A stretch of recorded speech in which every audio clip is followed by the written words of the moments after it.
Масқара, әйел боп алып дуалдың барлығын өзің қопарған нес. Ол әйелдің тірлігі емес қой, байың айтпайсың ба, байың істемейді ма не, немене ақшаларың жоқ па не, дуал түсіп қопартуға. Осындай комментариялар өте көп келіпті.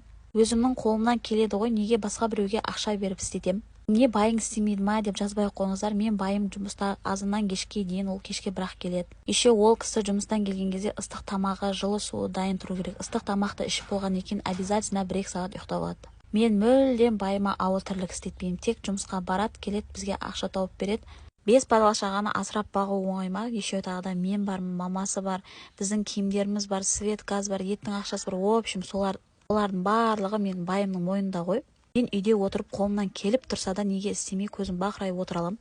Оның барлығын жалғыз өзім істеген жоқпын ғой. Қайным бар, еще інім шақырып алғам, сол кісілермен көмектесіп, осылай жабылып тұрып бітіріп алдық. Енді тек сылап, липкс тартып берсе, оған жездеміз Тараздан келе жатыр, құда қаласа 10-11 кеп қалады. Оған тірліктің барлығын ұсталар істейді ғой. Бұрын шешем айтушы еді, тірліктен адам өлмейді деп. Сол сияқты тірліктен адам өлмейді. Сіздер ремонт басталған кезде мүлдем күйеулеріңізге көмектеспейсіздер ме? Лайк басып кетіңіздер.